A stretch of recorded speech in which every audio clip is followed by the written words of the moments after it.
बिस्मिल्लाहिर्रहमानिर्रहीम। अस्सलाम वालेकुम स्टूडेंट्स, उम्मीद करता हूँ आप सब जो है वो खैरियत से होंगे। जी ADP1 लास्ट हमारे लेक्चर के अंदर हमने जो है वो बात की थी। अपना जो है वो हमने न्यूमेरिकल क्वेश्चंस स्टार्ट किए थे अकाउंटिंग इक्वेशन के हवाले से, राइट। तो एक क्वेश्चन मैंने उस दिन आपको करवाया था, उसके बाद जो है वो एक दो क्वेश्चंस अब जो है वो मैं आपको मज़ीद करवाने जो है वो जा रहा हूँ। सो हमारे सामने क्वेश्चन जो है वो क्वेश्चन नंबर 20 है। उसमें वो कह रहा है using the accounting equation to analyse transactions, right. तो रिक्वायरमेंट में देखें ज़रा, वो indicate the effect of the following business transaction on the accounting equation of Viviani video store. Transaction A is answered as a guide. वो कह रहा है कि कुछ ट्रांजैक्शंस की हैं। विवियानी वीडियो एक स्टोर है, वीडियो कैमरे का स्टोर जो है वो आप इसको समझ सकते हैं। उसमें वो कह रहा है कि इन ट्रांजैक्शंस के इफ़ेक्ट्स चेक करें कि उसके अकाउंटिंग इक्वेशन के ऊपर जो है वो क्या पढ़ते हैं, राइट। तो क्वेश्चन सारा आपके सामने है। आप यहाँ से इसको जो है वो मेरी वीडियो को स्टॉप करके जो है वो इसकी सारी जो है वो ए से लेके आई तक इसकी सारी ट्रांजैक्शंस पढ़ सकते हैं। एफ़ वाली ट्रांजैक्शन जो है वो मैंने जो है वो कट की हुई है, उसको आपने कंसिडर नहीं करना। तो चलते हैं हम अपने जो है वो क्वेश्चन की तरफ। जी तो स्टूडेंट्स, क्वेश्चन जो है वो सारा मैंने आपके लिए जो है वो यहाँ पे सॉल्व किया हुआ है।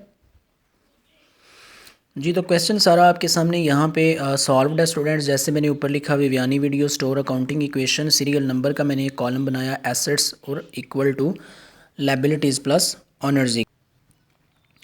Assets are equal to liabilities plus stockholders equity, right. जी स्टूडेंट्स, तो अब जो है वो हम अपनी जो है वो पहली रिक्वायरमेंट है, मैं आपको जो है वो इस क्वेश्चन की पिक्चर भी सेंड करूँगा। आप उस पिक्चर को देख के वो सारे का सारा क्वेश्चन जो है वो अपने पास पहले नोट करेंगे पेज पे। उसके बाद जो है वो आप पेज से ट्रांजैक्शंस पढ़ते जाएंगे और वीडियो को देखते जाएंगे, तो आपको इसकी जो है वो समझ आ जाएगी, ठीक है। सो सबसे पहले जो हमने जो है वो हमारे पास ट्रांजैक्शन है, वो उसने कहा received cash of $8,000 and issued common stock. वो कह रहा है कि उसने कॉमन स्टॉक जो है वो इशू किया है और उसके पास 8,000 का कैश जो है वो आया है। सो स्टूडेंट्स ये देखें, यहाँ पे मैंने ट्रांजैक्शन ए लिखी, कैश का मैंने जो है वो हेड ऊपर दिया, अकाउंट दिया और नीचे मैंने 8,000 यहाँ पे लिख दिया। शेयर्स इशू किए हैं तो डेफिनेटली हमारे पास कैश आई है, तो कैश 8,000, ठीक है। उसके बाद मैंने बताया था कि यहाँ पे डुअल एस्पेक्ट है, हर ट्रांजैक्शन का डबल इफेक्ट होगा, तो इसका दूसरा इफेक्ट जाके होगा कॉमन स्टॉक। यहाँ पे हमने स्टॉक होल्डर्स इक्विटी में दो चीज़ें लिखना होती हैं, कॉमन स्टॉक और रिटेन्ड अर्निंग। तो जब शेयर्स इशू किए तो 8,000 हमारा कॉमन स्टॉक इशू हो गया, तो यहाँ पे उसका 8,000 यहाँ पे भी लिख दिया। उसके बाद बेटा जो बी ट्रांजैक्शन है उसमें वो कह रहा है earned video rental revenue on account. वो कह रहा है उसने को वीडियो कैमरा रेंट पे दिया और वहाँ से उसने रेवेन्यू जो है वो अर्न किया है।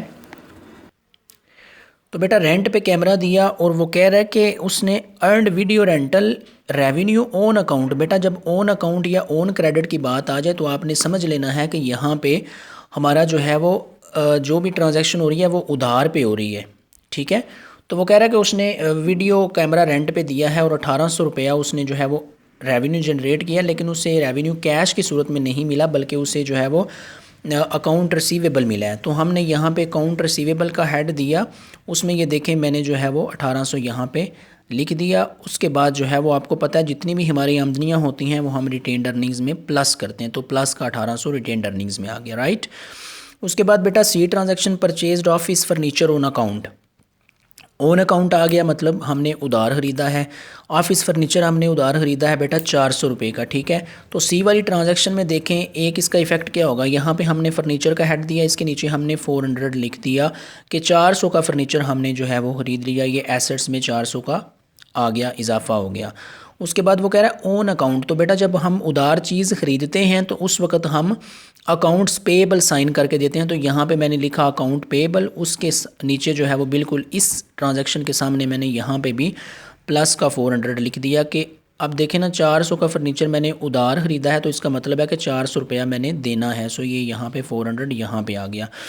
उसके बाद बेटा डी ट्रांजैक्शन है, तो डी में वो कह रहा है रिसीव्ड कैश ऑन अकाउंट $600। वो कह रहा है कि हमने जो इससे पहले सर्विस उधार दी थी, जो कि यहाँ पे हमने 1,800 की सर्विस दी थी, वो कह रहा है उसका हमें जो है वो 600 कैश जो है वो हमने वसूल कर लिया। देखिए ना, हमने अकाउंट्स रिसीवेबल में किसी बंदे से पैसे लेने थे 1,800, उसमें से 600 हमें मिल गया। तो ये डी ट्रांजैक्शन 600 जब मिला तो इसका मतलब कैश आई, तो कैश में 600 प्लस कर दिया।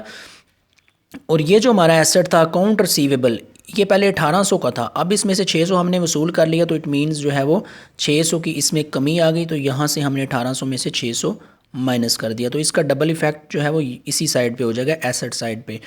उसके बाद बेटा हमारे पास ट्रांजैक्शन है ई पेड कैश ऑन अकाउंट $100। तो वो कह रहा है कि हमने जो है वो कैश पे कर दी है, जो हमने उधार फर्नीचर ख़रीदा था और अकाउंट्स पेबल साइन किया था, उसमें से 400 का था टोटल, तो 100 हमने जो है वो अदा कर दिया।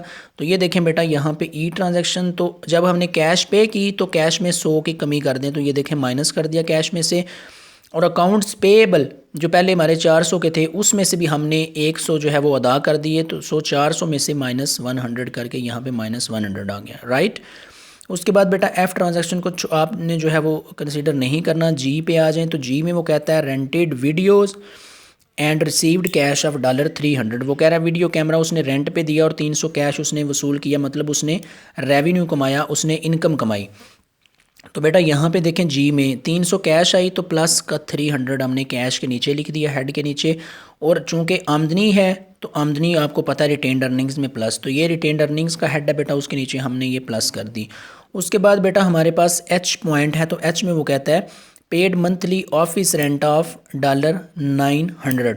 तो वो कह रहा है कि हमने एक माह का जो है वो ऑफिस रेंट पे किया है, कितना पे किया, 900।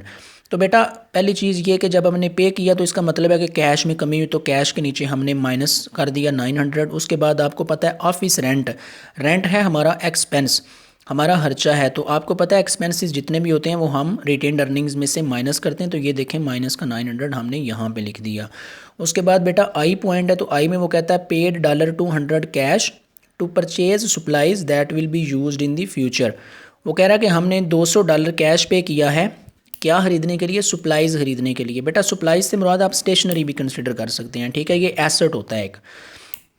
तो वो कह रहा है कि हमने $200 कैश अदा किया है सप्लाइज़ ख़रीदने के लिए। तो देखें जब कैश अदा किया तो कैश में से इसका मतलब है कि 200 चला गया, तो -200 कर दिया।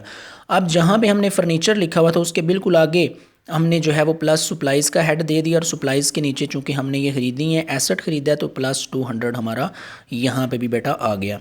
अब बेटा कैश हम जो है वो जितने भी हमारे हेड्स हैं इनका हम जो है वो नेट बैलेंस कैलकुलेट कर लेते हैं।